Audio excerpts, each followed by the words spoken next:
Everyone, আসসালামু আলাইকুম। কেমন আছেন আপনারা? আশা করি ভালো আছেন, সুস্থ আছেন। আমিও ভালো আছি আলহামদুলিল্লাহ। ইউটিউব, ইনস্টাগ্রাম, ফেসবুক সব জায়গায় অনেক অনেক মেসেজ পাচ্ছিলাম যে আপু আমি চিকন কিন্তু আমার ভুঁড়িটা বেশি বা বেলি ফ্যাট বেশি, এই জন্য কি করতে পারি? বিশেষ করে মহিলাদের ক্ষেত্রে এটা বেশি করে হয়। এই যে ভুঁড়ি বেড়ে গেছে বা পেটের চর্বি বা বেলি ফ্যাট যাই বলুন না কেন, এটা বাড়ার জন্য কিন্তু কিছু অস্বাস্থ্যকর অভ্যাস আছে যেগুলো অধিকাংশ মানুষই ফলো করে থাকেন। তো আজকে আমি খুবই সহজ কিছু টিপস দিব, আর এই টিপসগুলো যদি আপনারা ফলো করেন তাহলে খুব একটা কঠিন কিছু না এই বেলি ফ্যাট কমানোর জন্য। বিশেষ করে যারা মা হয়েছেন বা বেবি আছে তাদের ক্ষেত্রে আমি দেখি যে সবারই পেটে একটা ছোট বা বড় ভুঁড়ি থাকে, ভুঁড়িটা তারা কিছুতেই কমাতে পারেন না। তাদেরকে বলি যে এই টিপস গুলো মেনে চলুন, দেখবেন যে আপনাদের বেলি ফ্যাটটা চলে গিয়েছে। আর এই টিপস গুলো হচ্ছে লাইফ লং প্রসেস, এমন না যে আমি এক সপ্তাহ ফলো করলাম তারপর আগের জায়গায় চলে গেলাম, দাঁত খাচ্ছি দাচ্ছি করে বেড়াচ্ছি, এটা করলে কিন্তু হবে না। এগুলো আমাদেরকে ভেতরে অ্যাডপ্ট করে ফেলতে হবে, আমাদের মাথায় গেঁথে নিতে হবে যে আমি এইভাবে চলবো, এটাই আমার লাইফস্টাইল। ঠিক আছে, প্রথম টিপসটি হচ্ছে যে দ্রুত খাবার অভ্যেস বাদ দিতে হবে। আমি অনেকেই দেখেছি যে যখন খাবার খায় খুব তাড়াতাড়ি খাবার খেতে থাকে, তাদের হাতও যেভাবে চলে মুখও সেভাবে চলে, 10 মিনিটের মধ্যে পুরো প্লেট ফাঁকা করে ফেলেন। আপনার খাবার যখন পেটে যায় তখন পাকস্থলী থেকে আপনার ব্রেনে একটা সংকেত যায়। সহজ কথা, পেটের সাথে ব্রেনের একটা কথাবার্তা হয়। তো পেট থেকে ব্রেনে সংকেত যেতে প্রায় 20 মিনিট সময় লেগে যায়। তো পেট ভরেছে কি ভরেনি তা বুঝতে কিন্তু ব্রেনের 20 মিনিট সময় লেগে যায়। তাই আপনাকে আস্তে আস্তে খেতে হবে। যখন আপনি আস্তে আস্তে খাবেন বা অধিক সময় নিয়ে খাবেন তখন অল্প পরিমাণে খাবার খেলেও আপনার ব্রেন বলবে যে এনাফ হয়ে গেছে, আমার পেট ভরে গেছে, আর খেতে পারবো না। তাই খাবার খাওয়ার সময় অবশ্যই আস্তে আস্তে খাবার খাবেন। অতিরিক্ত খাবার না খেয়ে ফেলার জন্য ধীরে ধীরে খাওয়া বা মনোযোগ দিয়ে খাওয়াটাকে বলা হয় মাইন্ডফুল ইটিং। এই মাইন্ডফুল ইটিং এর মাধ্যমে অতিরিক্ত ক্যালোরি খেয়ে ফেলা এড়াতে পারেন। 2 নাম্বার টিপস হচ্ছে আপনি যখন খেতে বসবেন তখন একটা বড় প্লেটের জায়গায় একটা ছোট্ট প্লেট নিয়ে খেতে বসবেন। আপনি পরীক্ষা করে দেখতে পারেন একই পরিমাণ খাবার আপনি একটা বড় প্লেটে রাখুন আর পাশে একটা ছোট প্লেটে রাখুন।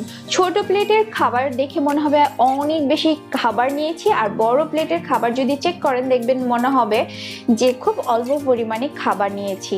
তো এইভাবে কিন্তু আমাদের চোখ বা ব্রেনকে আমরা বোকা বানাতে পারি। তো এই ছোট প্লেটে খাবার খাওয়ার মাধ্যমে দেখা যাবে যে অতিরিক্ত খাবার আমরা আর খাচ্ছি না, অল্প পরিমাণে খাবার খাচ্ছি, এর ফলে কিন্তু আমাদের বেলি ফ্যাট বা পেটের চর্বিটা কমছে। এরপরে টিপস হচ্ছে যে সৌজন্য বোধ থেকে বেশি খাবেন না।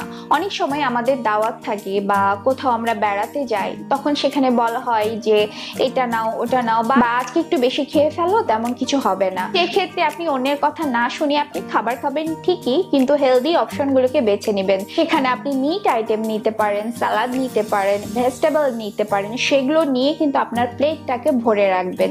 অন্যের কথায় কান দিবেন না, কারণ অন্যের কথা শুনলে আপনার পেটের সামনে যে একটা ভুঁড়ি আছে সেটা চলে যাবে না। কিংবা আপনি হয়তো কোনো বন্ধু বান্ধবের সাথে আড্ডা দিচ্ছেন, সেখানে জাঙ্ক ফুড অর্ডার করছেন, সেগুলো খাচ্ছেন। এখানে আপনাকে একটু সচেতন হতে হবে। সেখানে হেলদি আইটেমগুলো হয়তো আপনি অর্ডার করতে পারেন এবং খুবই অল্প পরিমাণে। আরেকটি টিপস হচ্ছে যে স্ট্রেস কমাতে হবে বা মানসিক চাপটাকে কমাতে হবে। আপনার মানসিক চাপ বা স্ট্রেসের কারণে কিন্তু আপনার বেলি ফ্যাট হতে পারে বা পেটের ভুঁড়ি হতে পারে।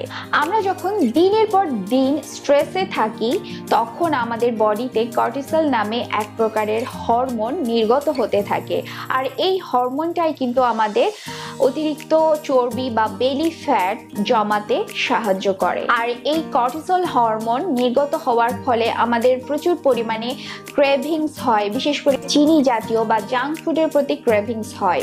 এই কর্টিসল গ্রেলিন নামে এক প্রকারের হরমোনের নিঃসরণ বাড়িয়ে দেয়, আর এই গ্রেলিনের ফলে আমাদের যে খাই খাই ভাবটা আছে এটা আরো বেড়ে যায়। এছাড়াও লেপটিন নামে এক প্রকারের হরমোন আছে যেটি নিঃসরণ কমিয়ে দেয়, আর এই লেপটিন হরমোনটি আমাদের পেট ভরা আছে এই টাইপের ফিলিংস দেয়। তাই আমাদের স্ট্রেস বা মানসিক চাপ থেকে বেরিয়ে আসতে হবে। আসলে স্ট্রেস আমাদের কোনো কিছুই দেয় না, শুধু আমাদের থেকে নিয়ে যায়। এই জন্য আপনি ব্রিদিং এক্সারসাইজ করতে পারেন, মেডিটেশন করতে পারেন, প্রয়োজনে মানসিক স্বাস্থ্য বিশেষজ্ঞের পরামর্শ নিতে পারেন। এরপরে টিপসটি হচ্ছে ঘুমের অভাব। অনেক গবেষণায় দেখা গিয়েছে যে পর্যাপ্ত ঘুমের অভাবে আমাদের ওজন বেড়ে যায় বা আমাদের বেলি ফ্যাট বেড়ে যায়। নর্মালি দেখা যায় আপনি যখন রাত জাগবেন তখন আপনার ক্রেভিংস বেড়ে যাবে, মনে হবে এটা খাই ওটা খাই, জাঙ্ক খাই। রাতে যদি আপনি তাড়াতাড়ি ঘুমিয়ে পড়েন আর 6-7 ঘন্টার একটা ডিপ স্লিপ দিতে পারেন তাহলে কিন্তু এটা আপনার বেলি ফ্যাট কমাতে অনেক হেল্প করবে। এরপরে টিপস হচ্ছে যে আঁশযুক্ত খাবার খেতে হবে। আঁশযুক্ত খাবার আপনার পেট ভরিয়ে রাখতে সাহায্য করে। সাদা আটা, সাদা চাল এগুলোর পরিবর্তে আপনি লাল আটা, লাল চাল এই ধরনের খাবারগুলো অ্যাড করতে পারেন। এরপরের টিপসটি হচ্ছে যে সুপার শপে লো ফ্যাট জাতীয় খাবার কেনার আগে মোড়কটি ভালো করে দেখে নিন, কারণ এই যে লো ফ্যাটের নামে কিন্তু অনেক ক্যালোরি দেয়া থাকে সেখানে। এরপরের টিপসটি হচ্ছে যে সারাক্ষণ শুয়ে বসে না থেকে অ্যাক্টিভ হন। আমার অনেক ক্লায়েন্টই আছেন যে তাদেরকে বলি যে দিনে এতক্ষণ এক্সারসাইজ করতে হবে, তারা ওইটুকু সময় করে, বাকিটা সময় তারা শুয়ে বসে কাটায়। তো এটা না করে পুরো দিনটাতে আপনাকে অ্যাক্টিভ থাকতে হবে। যারা অফিসে থাকেন তারা বলেন যে আমাদের তো বসে বসে কাজ করতে হয়, তাদেরকে বলবো যে প্রতি আধা ঘন্টা পর পর আপনি একটা চক্কর দিতে পারেন অফিসের মধ্যে, কিংবা যারা ঘরে আছেন ঘরের কাজ করলেন। এভাবে কিন্তু সারাদিনে আপনি অ্যাক্টিভ থাকতে পারেন। আমি যতক্ষণ আমার বেবিকে খাবার খাওয়াই ওই সময়টা কিন্তু আমি বসে থাকি না, ওই সময়টা আমি গোল গোল হাঁটতে থাকি বা স্কোয়াট করতে থাকি, কোনো একটা কিছু করতে থাকি। তো যত বেশি অ্যাক্টিভ থাকবেন আপনি তত বেশি আপনার বেলি ফ্যাট কমবে। পরের টিপসটি হচ্ছে পর্যাপ্ত পরিমাণে পানি খাবেন। পর্যাপ্ত পরিমাণে পানি পান করা আপনার শরীরের ভেতরে যে টক্সিনটা আছে সেগুলোকে বের করে ফেলতে বা ফ্ল্যাশ আউট করতে সাহায্য করবে। এর ফলে কিন্তু আপনার পেটে চর্বি কমাতে তা সাহায্য করবে, আপনার পেটটাকে ভরা রাখবে। পরের টিপসটা হচ্ছে যে আপনাকে হাঁটতে হবে বা এক্সারসাইজ করতে হবে।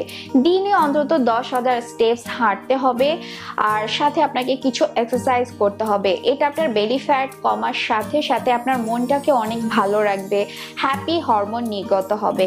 এর ফলে আপনার স্ট্রেস কমে যাবে, সবকিছুই অনেক ভালো লাগবে, আর এটি আপনার ওজন কমাতে বা বেলি ফ্যাট কমাতে অনেক সাহায্য করবে।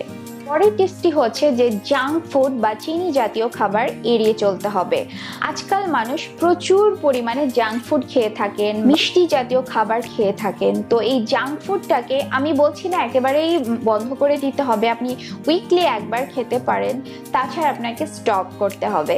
ওকে, আরেকটা টিপস হচ্ছে যে আপনি যদি আপনার পেটের ভুঁড়িটাকে কমাতে চান তাহলে অবশ্যই আপনার মোবাইল ফোন থেকে যে ফুড অ্যাপসগুলো আছে সেগুলোকে ডিলিট করতে হবে। কারণ আপনার ফোনে যদি অ্যাপসগুলো থাকে আপনি যখন তখন সেখানে ঢুকে যাবেন আর বিভিন্ন রকমের অ্যাড দেখবেন যে এখানে এত% ডিসকাউন্ট, এখানে এত% ডিসকাউন্ট, ফলে আপনার খেতে ইচ্ছে হবে। জাস্ট একটা বাটন ক্লিক করলেন আর বিভিন্ন রকমের জাঙ্ক ফুড আপনার ঘরে চলে আসলো, আপনি সেটি খাচ্ছেন। এই ফুড অ্যাপসগুলো আপনার বেলি ফ্যাট কমাতে বা বাড়াতে অনেক সাহায্য করতে পারে। তাই আজকেই এই ফুড অ্যাপসগুলোকে ডিলিট করে ফেলুন। এই যে আমি যে ছোট ছোট টিপসগুলো দিলাম এগুলো যদি আপনারা ফলো করেন তাহলে দেখবেন যে এমন কোনো কষ্ট ছাড়া আপনাদের অতিরিক্ত ওজন বা বেলি ফ্যাটটাকে আপনারা কমিয়ে ফেলতে পারছেন। তো বেডে শুয়ে শুয়ে এই ভিডিও শুধু দেখলেই হবে না, সেটি পালনও করতে হবে। ওকে, তো আজকের এই ভিডিওটি আমি এখানেই শেষ করছি। ভালো থাকবেন, সুস্থ থাকবেন, আল্লাহ হাফিজ।